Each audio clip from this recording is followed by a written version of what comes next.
with Subhash Agam.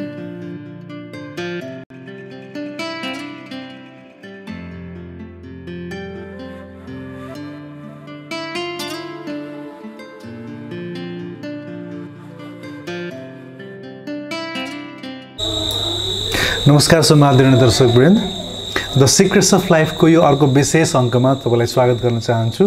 हामीले आज फेरि अर्को एउटा अङ्क तयार गर्दैछौँ, छोटो अङ्क। यो अङ्कमा हामीले विशेष गरेर ब्रह्मा विष्णु महेश भगवान शिव को सत्ताको बारेमा र भगवान राम र कृष्णको सत्ताको बारेमा केही हामीले अघिल्लो अङ्कमा कुरा गरेका थियौँ।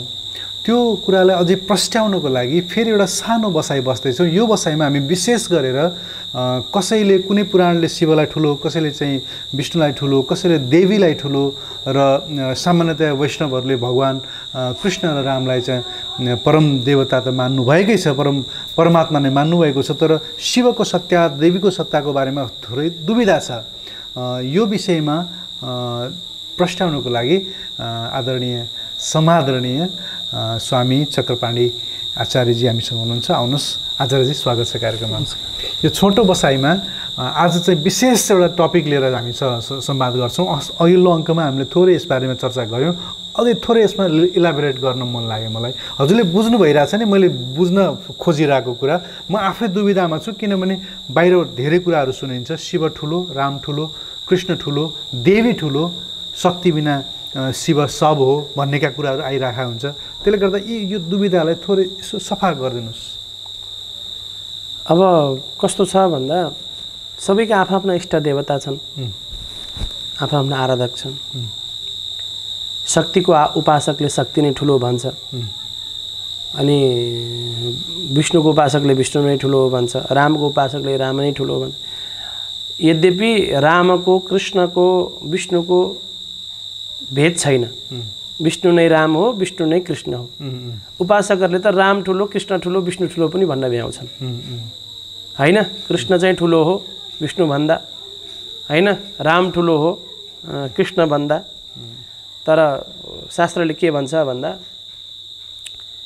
कृष्णको हो त भन्दा क्षीरसाई नारायण नै हो। एष नारायण श्रीमान क्षीरार्ण अवनिकेतन। यो कृष्णको स्तुति गर्ने बेलामा, कृष्णको बारेमा भन्ने बेला यो कृष्ण नारायण हो। नारायण समो गुण भनिएको छ। त्यो नारायणकै स्वरूप हो कृष्ण। त्यो विशेष प्रकारले मैले हजुरहरूलाई योभन्दा अगाडि पनि बताइसकेँ। परब्रह्म परमात्मा श्रीमन्नारायणको, हामी जय श्रीमन्नारायण भन्छौँ, परब्रह्म परमात्मा श्रीमन्नारायणको 5 वटा स्वरूप मध्ये विभव स्वरूपमा रामकृष्ण आदि पर्नुहुन्छ। उनै विष्णुका 24 अवतार छन्। हजुर हो, विष्णुका 24 अवतार त सबैले मान्छन्, बुझ्नुभयो नि? अनि त्यही 24 अवतारभित्र रामकृष्ण आदि पनि पर्ने हो। कसैका लीला अलि विचित्र छन्। रामका 11,000 वर्षका लीला भए, कृष्णका 125 वर्षका लीला भए। कोही कलाका कुरा गर्छन्, कोही चाहिँ कृष्ण फलानु कलाका, राम यति कलाका कुराहरू गर्छन्। तर यो जगमे सुन्दर हे दो नाम, चाहे कृष्ण को हो या राम, बोलो राम राम राम, बोलो श्याम श्याम श्याम भनेर भजन पनि सुन्नु भएको छ। जगतमा रामकृष्ण आदि विष्णुमा भेद गर्ने कुरा छँदै छैन। र अर्को कुरा शक्ति शिव आदिमा पनि, हजुरले गरेको प्रश्नमा शक्ति शिव आदिमा पनि के, कसैले शक्ति ठुलो, कसैले शिव ठुलो, कसैले विष्णु ठुलो भन्ने क्रममा म चाहिँ के बुझ्छु भन्दा, म चाहिँ के जान्छु भन्दा, सत्वगुण प्रधान देवता, रजोगुण प्रधान देवता, तमोगुण प्रधान देवता हुन्छन्। तिनटै गुणले एउटा गुण समातेर देवता हुन्छन्।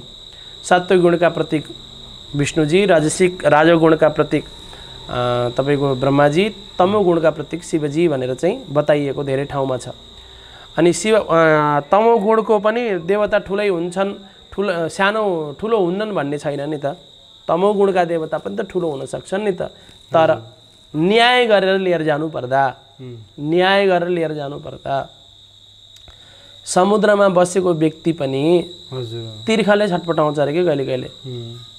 उसलाई पानी पिउन पनि समुद्रकै पानी, समुद्रमा व्यक्ति जहाज लिएर हरायो, तिर्खा लागेको छ, पानी पिउन अन्जुरी हालेर पानी पिउन मिल्दैन उसलाई।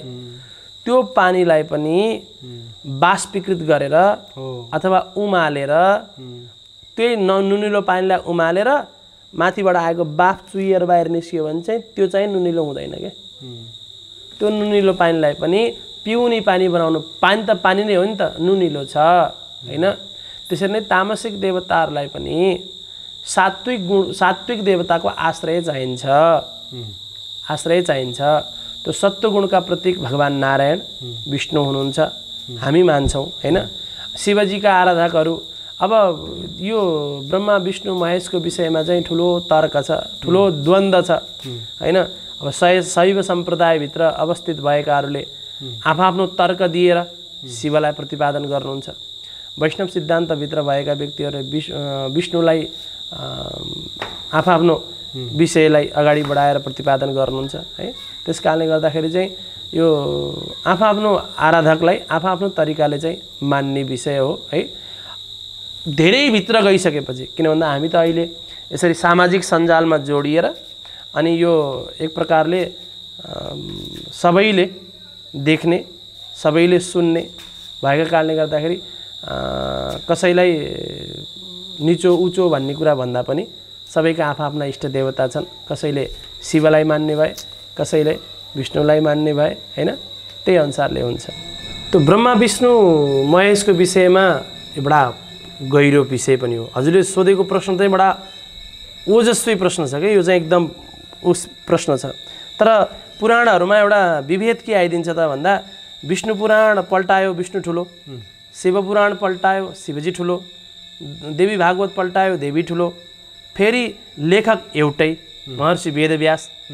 किन यस्तो गर्नुभएको हो त भनेर भन्दा हामीले हाम्रा गुरुहरूसँग पनि यसरी नै सोध्यौँ। यो प्रश्न यसरी नै सोद्धाखेरि यो कल्पका कुरा पनि भए। पहिलो कुरो, कुनै कल्पमा देवी प्रधान थिइन् त देवीको प्रधानता लेख्नुभयो व्यासले, किन भन्दा एउटा मात्रै व्यास हुनु भएन, धेरै व्यासहरू हुनुभयो। अनि त्यसपछि गएर सबैलाई समेट्न पर्ने भयो के व्यासलाई पनि। किन भन्दाखेरि दार्शनिकहरू बडा दूर दृष्टि राख्नेवाला हुन्छन्। किन भन्दाखेरि देवीलाई उपासना गरेर, देवीको भक्ति गरेर केही भक्ष्य अभक्ष्य पदार्थहरू पनि भोग लगाएर खाएर पनि वैदिक भित्रै रहिदिए भने त वैदिक बच्यो। अब आज मैले आफूले विचार गर्दाखेरि के लाग्छ भन्दा शाकाहारी मात्रै वैदिक हुनु भन्यो भने त औँलामा गर्नुपर्ने स्थिति आएका होइन। केही चिजहरू भक्ष्य अभक्ष्य लिएर पनि वैदिक भित्र रह्यो भने त वैदिक सनातन त बच्यो भनेर पनि देवीहरूलाई कुराहरू लिएर आएर, बलि आदिका कुराहरू लिएर आएर उनीहरूलाई पनि समेट्ने कोसिस गर्नुभयो मेरा हिसाबले, मैले विचार गर्दा व्यासले हैन। अनि व्यक्ति आफैमा पनि मान्छे पनि एउटै आमाका दुई सन्तान त स्वभाव फरक फरकका हुन्छन्। त्यसरी नै तामसिक स्वभावका, राजसिक स्वभावका, सात्विक स्वभावका हुन्छन् के मान्छेहरू। त्यही हुने क्रममा उसले इष्ट पनि त्यस्तै अनुसारको खोज्छ। अब उसलाई राजसिक इष्ट त्यस्तै खोज्छ आफ्नो स्वभाव अनुसार भनिरहँदा विशेष गरेर वैष्णवहरूमा कस्तो खालको प्रवृत्ति देख्छु भने शिव मान्नेहरूलाई कता कता चाहिँ एक किसिमले स्टुपिडको रूपमा हेर्ने, मूर्खको रूपमा हेर्ने। मतलब तिमीहरूले जे गरिरहेछौ नि टोटली रङ छ है, तिमीलाई बुद्धको दिनमा थाहा पाउँछौ, ओहो भन्ने हुन्छ तिमीहरूलाई, तिम्रो सही बाटोमा आउनुपर्छ है, कृष्ण नै बाटो हो, कृष्णले नै पुर्याउने, अरू कसैले पुर्याउँदैन है, ख्याल गर है भनेर चाहिँ तर्साएको नै देखेको छु कि मैले। त्यो भएर भन्नु खोजेको। अब यस्तो छ, किन एक समय त यस्तो समय थियो कि वैष्णव र शैवमा पुरै विरोधाभास। वैष्णव शैव कहाँ जाँदै नजाने है। इतिहासमा एउटा कथा पनि आउँछ, कृमिकण्ठ नाम गरेका एकजना राजा भए। हजुर, कृमिकण्ठ। हामीसँग समय धेरै छैन। कृमिकण्ठ नाम गरेका राजा भए। रामानुजाचार्य स्वामीजी त्यति बेला वैष्णवका ध्वजा हुनुहुन्थ्यो। वैष्णवता प्रचार गर्नको लागि ठुलो उहाँले शङ्कराचार्य ज्यूपछि आएको रामानुजाचार्य। त्यो कृमिकण्ठ कट्टर शैवी। अनि शिवलाई उपासना गर्नेहरूले रामानुजाचार्यको विरोधमा राजालाई गएर सुनाएछन्। कथै आउँछ, राजालाई गएर सुनाइसकेपछि राजाले रामानुजलाई पक्रिने आदेश जारी गरेछन्, पक्राउ। सैनिकहरू गए।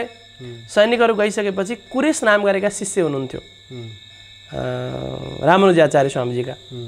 रामानुजाचार्य सन्यासी हुनुहुन्थ्यो, त्रिदण्ड लिनेवाला, गेरु वस्त्र धारण गर्नेवाला।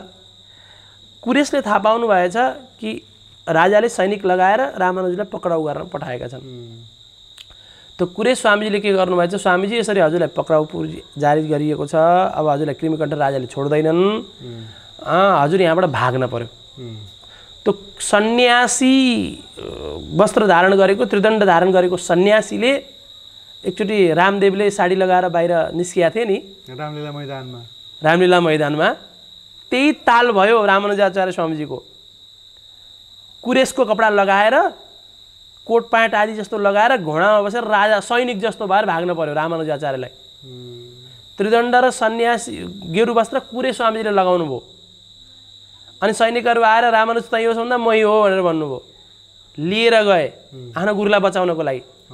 गुरुलाई यति प्रेम गर्नु अरे कि टाउको छिडाल्न परे पनि तयार हुनु अरे, त्यसरी गुरु भक्ति गर्नु। रामानुज स्वामीजीका दुईटा शिष्यमध्ये कुरेश र दाशरथी प्रबल शिष्य, दाहिने हात, दुई हात भन्नुहुन्थ्यो।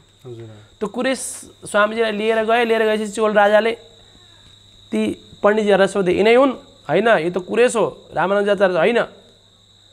ओहो, झुटो बोल्ने, खै रामानुज भन् भनेर भनिसकेपछि कुरेश स्वामीले भन्दै भन्नु भएन, मैले देखेकै छैन, मलाई थाहा होइन भन्नुभयो।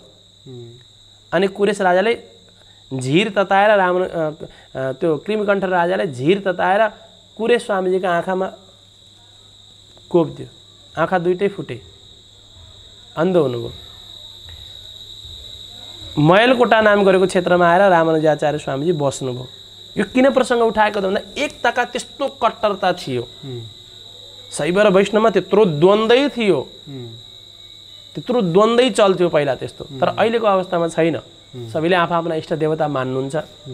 कसैले शिवलाई आफ्नो इष्ट मान्नुहुन्छ, आराधना गर्नुहुन्छ, कसैले विष्णुलाई आराधना गर्नुहुन्छ। आफ्नो आराध्य देवको आराधना गर्ने, आफ्नो ठाउँमा सबैलाई सम्मान गर्ने, राख्ने, त्यस्तो कट्टरता थियो। त्यही कट्टरताको केही छापहरू केही शैवहरूमा अझै पनि भेटिन्छ, केही वैष्णवहरूमा अझै पनि भेटिन्छ। तर हामी छैनौँ। हामी चाहिँ अझै पनि, हाम्रा धेरै साथीहरू हुनुहुन्छ, शैव साथीहरू, हामीसँगै के अरे चाहिँ वार्ता गरेका हुन्छौँ, सँगै रहिरहेका हुन्छौँ। र गुरुहरूको आज्ञा जो छ, जस्तै भोजन आदिका कुराहरू, अन्य आदिका कुराहरू आफ्नो कर्म हामीले गरिरहेका छौँ। बाबुले भोजन लिएर आए, भोजनको कुरा गर्दाखेरि त्यही राख बाबु। त्यसरी चाहिँ हामीले अहिलेको अवस्थामा चाहिँ प्रेम, अहिलेको अवस्थामा धेरै त्यो वैष्णवता र शैवता भन्ने छैन। आफ्नो इष्ट हुनुहुन्छ, आफ्नो आराधना हुनुहुन्छ। तर कहीँ आफ्नो, जस्तै मानौँ न, जिसस क्राइस्ट मान्नेहरूले जिसस क्राइस्ट नै सर्वोत्तम हो भनेर अरूलाई शैतान, हामीलाई त अझ शैतान भन्ने चलन छ। हामी त शैतान, मूर्ति पूजा गरौँ, शैतान होइन। यदि आफ्नो कट्टरतामा रहेको, जस्तै अब चाहे जो वैष्णव होस्, चाहे गौडिया होस्, चाहे नैमार्ग होस्, चाहे वैष्णव हो, होइन, अर्काको विरोधै किन गर्न परेको छ? आफ्नो इष्टलाई पूर्ण रूपले प्रकाश पारे भइगयो। एउटा विशेषता बताउनको लागि एउटा विन भर्सेस लुज हुन्छ, एउटा विन भर्सेस विन हुन्छ के। जिताएरै पनि त जित्न सकिन्छ नि। एउटा हराएर जित्ने जित त त्यो आफ्नो ठाउँमा छँदैछ। तर त्यो जित वास्तविक जित हो, जुन जितमा उसलाई पनि जिताएर आफू जितिन्छ। Win versus win. उहाँको आफ्नै ठाउँमा छ, आफ्नो आफ्नै ठाउँमा छ, होइन। सम्मान गरेर ठुलो भइन्छ कि न कि अपमान गरेर, होइन। यो टेक्निकली भगवान शिवले रामको चाहिँ ध्यान गर्नुहुन्छ भन्ने कुरा चाहिँ के हो? त्यो त अब भन्नेले, विष्णुले पनि यहाँसम्म कि अब शिवजीको स्वरूप कस्तो छ, तामसिक सङ्घारका देवता गोरा हुनुहुन्छ, विष्णु सात्विक पालनहारका देवता काला हुनुहुन्छ।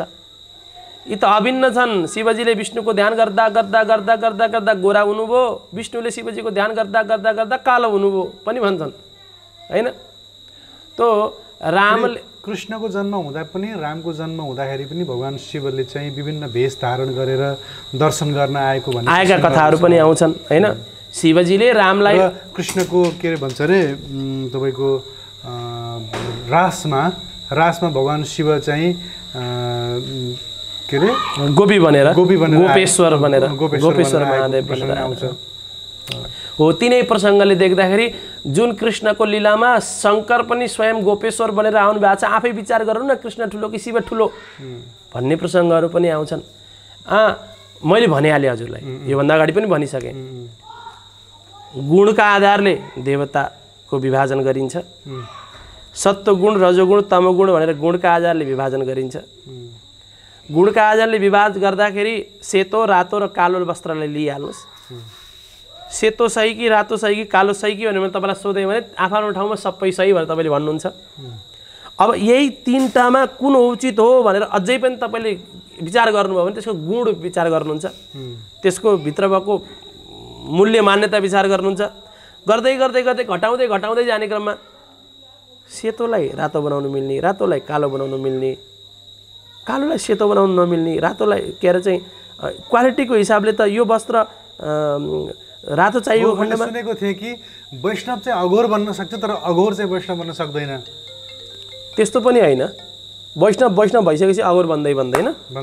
अघोरभरि उच्च यस्तो हुन्छ कि माथि चढ्दै जान मिल्छ, तामसिकबाट राजसिक हुँदै हुँदै सात्विक बन्न मिल्छ, सात्विकबाट राजसिक तामसिक बन्न गति त उधो पो उपर पो हुन्छ, तलबाट माथि जान मिल्छ हैन, अज्ञानीबाट ज्ञानी हुँदै हुँदै जान मिल्छ हैन। तपाईँको चाहिँ फोहोरीबाट अलिअलि ठिक्कको सफा, अलिअलि हुँदै सफा सुग्गरी बन्न मिल्छ, बुझ्नु नि। सुग्गरीबाट अलिअलि फोहोरी हुँदै हुँदै फोहोरी बन्न त मिल्दैन भने जस्तै। ठिक छ, जो मूलतः हाम्रो यो संवादबाट के चाहिँ निचोडमा पुगौँ भन्दा हरेकका आफ्ना आफ्ना इष्टहरू हुन्छन् र स्वभाव अनुसार मान्छेले इष्ट चुज गर्न सक्छ र आफ्नो इष्टप्रतिको इमान्दारिता स्पष्टले भन्नुपर्दा स्पष्टले मैले भन्नुपर्दा श्रोताहरूले पनि सुन्नुभयो भने यही ठुलो किन नभनिरहनु भएको होला, भनिदिए त हुन्थ्यो नि फ्याट्टै यही ठुलो भन्न चाहिनँ मैले।